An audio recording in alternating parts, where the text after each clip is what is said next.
Stija biniza, nakanistija yaga, riunda stimani pappa, stusuguvija, stibi, kabelegi, nisado, gigu biakka si kapeggiba, nakanistija kabido, si kabishosenu, nebisa'nanu, manidushu, si kabeje yu, si kabenye, ne kabigulu yatti, nakaniriji stika miatiki winni, stika dani su, stibi, benye, sigi silayu riwinni, riniibi.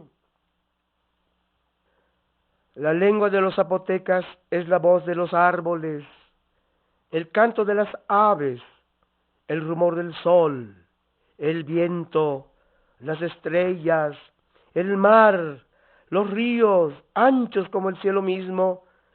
Es la lengua de los dioses, de los padres y hermanas fieras, como el ocelote, el lagarto y las tortugas de ojos cansados.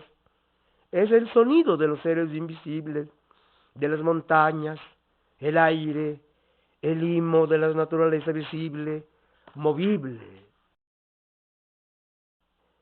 Gule kabelusku, stika yagayosho, dani kamanidushu, yagabiongo, gendajinha, yaganissa, yeshuva, stagabenye, ngabisose gola kabe, ngeka beje, geu, bikunissa, uka kabisose gola, yosho kabe, ngeruni giguke bilala kabe, nebidi inissa ka manike, kagusana ka biniza, kanaka kagenda keri pappa luvi, nerigu beje kamani dushuke, rietteka, niluka dani, jiba, gichiluka.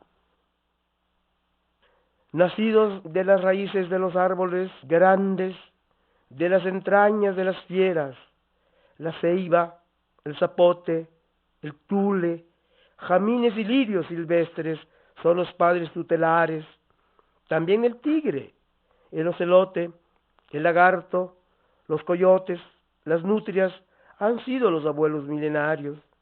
Por eso el río ha cobijado los vetustos árboles y dado de beber a los animales que engendraron a los zapotecas.